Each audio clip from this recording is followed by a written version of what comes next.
Hello and welcome to another video from Wineberry Ridge Retreat.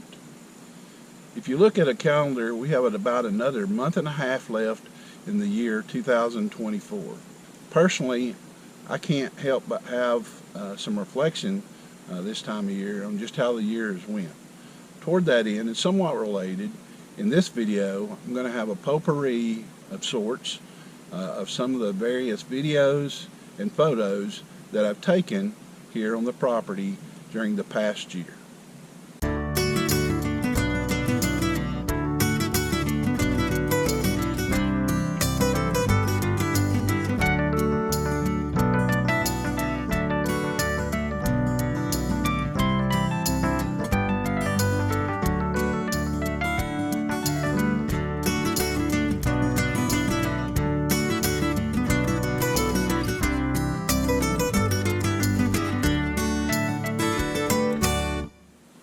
Almost everyone is familiar with the male northern cardinal.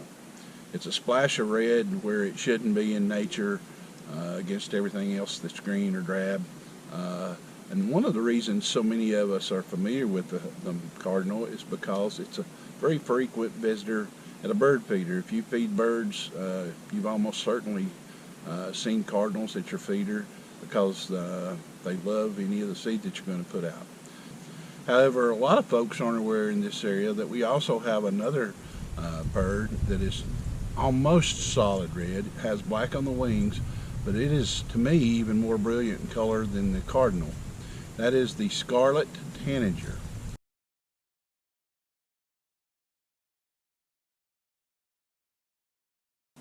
One of the reasons a lot of folks aren't familiar with the tanager is it does not show up at your feeder. It doesn't use or utilize any of the seeds that you may have there. Also, it's typically high up in the forest. It stays in the canopy of a hardwood forest. That's where it nests as well. So we just don't see it. If you are familiar with the tanager song, however, you may look up when you hear it and get lucky as I did and have the opportunity to view one of these truly stunning birds.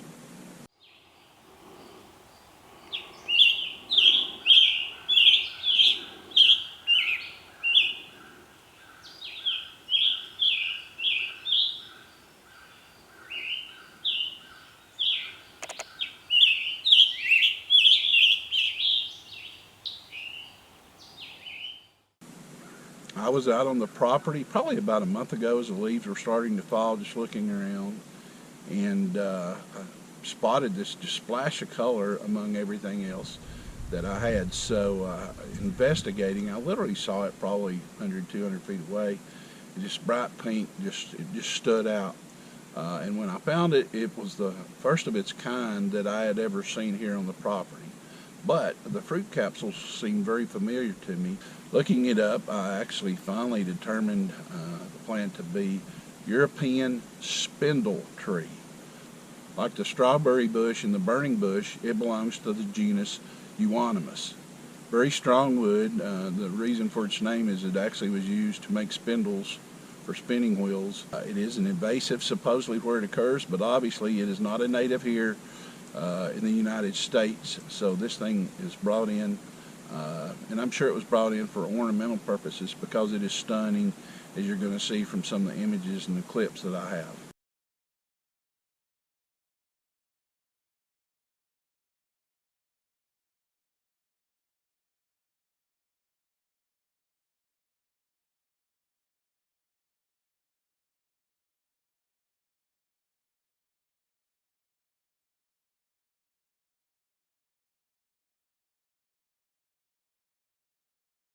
So I put up several nest boxes each spring for bluebirds, eastern bluebirds.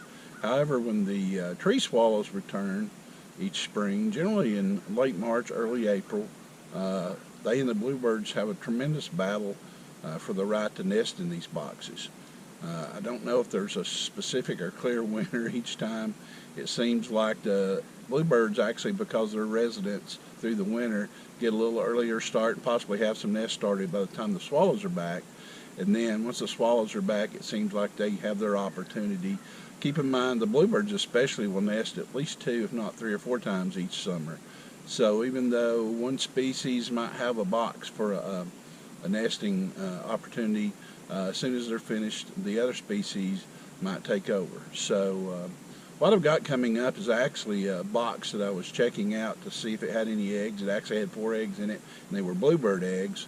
But the tree swallows tend to harass the bluebirds even when they're nesting, and vice versa. So in this particular case, when I opened the box, I had a female tree swallow come in that literally almost ignored me in an effort to get inside the box, and I'm sure would have done some damage to the bluebird nest and possibly the eggs. So I ended up waving her off in the end, but I could not believe how close she got to me because she was that desperate to get inside the box.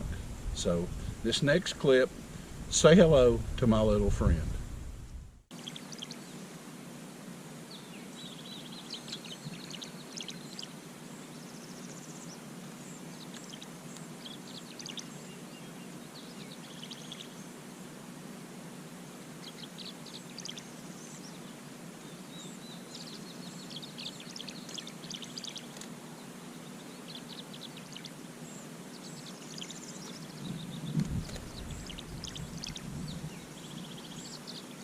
Hey, you can't do that.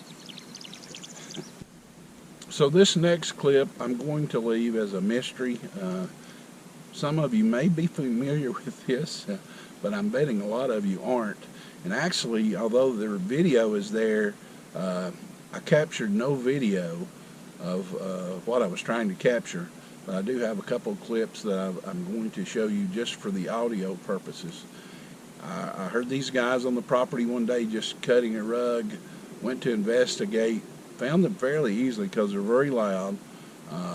Actually had a recording that would call them in to me, but they came in and out so fast that I could never get a shot of them or any video of them, even though from the noise you're making, it's just stunning.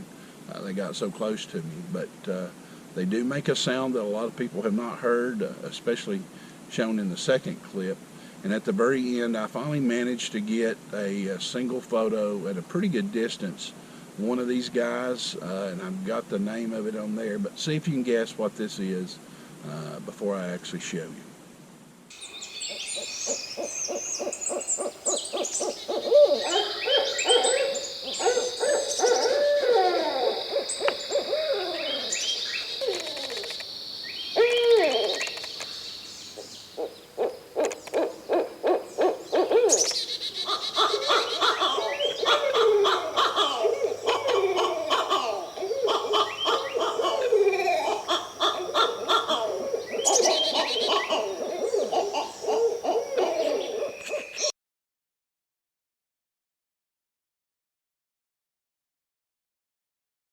So coming up, I have a variety of video and photos that I've shot here on the property basically since this past spring.